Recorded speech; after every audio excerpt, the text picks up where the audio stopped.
Assalamualaikum warahmatullahi wabarakatuh. Saya Maitun Landari. Di sini saya akan melanjutkan tugas laporan baca, yaitu merangkum secara keseluruhan buku The Honest Truth About Dishonesty menurut pemahaman saya sendiri.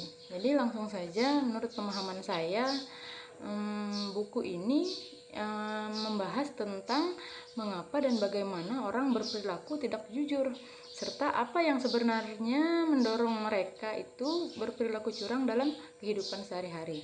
Jadi di sini penulis menjelaskan bahwa kebanyakan orang tidak sepenuhnya jujur atau sepenuhnya curang, melainkan mereka berada di zona abu-abu.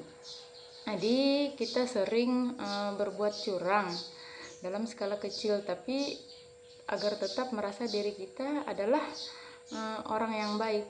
Jadi buku ini menyoroti berbagai faktor yang mempengaruhi ketidakjujuran, misalnya seperti rasionalisasi diri, kemudian pengaruh sosial, terus kondisi dan kesempatan, kemudian insentif dan risiko.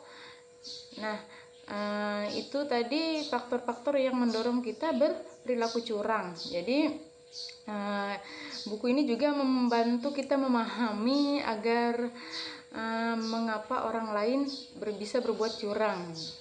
Jadi ini bisa membuat kita menyadari bahwa semua orang, termasuk diri kita sendiri ya, jadi kadang berbohong atau berbuat curang dalam skala kecil bukan karena jahat, tapi karena ada dorongan psikologis dan pembenaran diri. Nah, jadi pemahaman ini membuat kita lebih sadar akan godaan dan kelemahan diri, bisa mengenali situasi yang mendorong kita berbuat curang, kemudian mengetahui faktor yang mempengaruhi kejujuran. Selanjutnya juga melindungi diri kita dari dampak ketidakjujuran orang lain, karena kita jadi lebih peka pada situasi rawan manipulasi. Jadi meningkatkan integritas pribadi karena kita tahu cara mengenali dan mengendalikan dorongan curang dalam diri.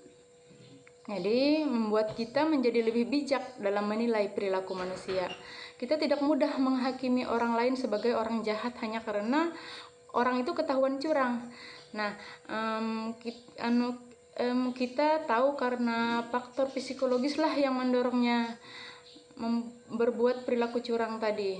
Jadi ini bisa membuat kita lebih empatik atau juga lebih waspada. Jadi penulis menunjukkan bahwa kecurangan tidak selalu didorong oleh keserakahan, tapi sering karena mekanisme psikologis, kemudian lingkungan yang membentuk perilaku kita. Jadi buku ini menekankan pentingnya memahami faktor-faktor tersebut agar kita bisa menciptakan sistem aturan yang berlaku. Oke, demikian pemahaman saya tentang buku ini.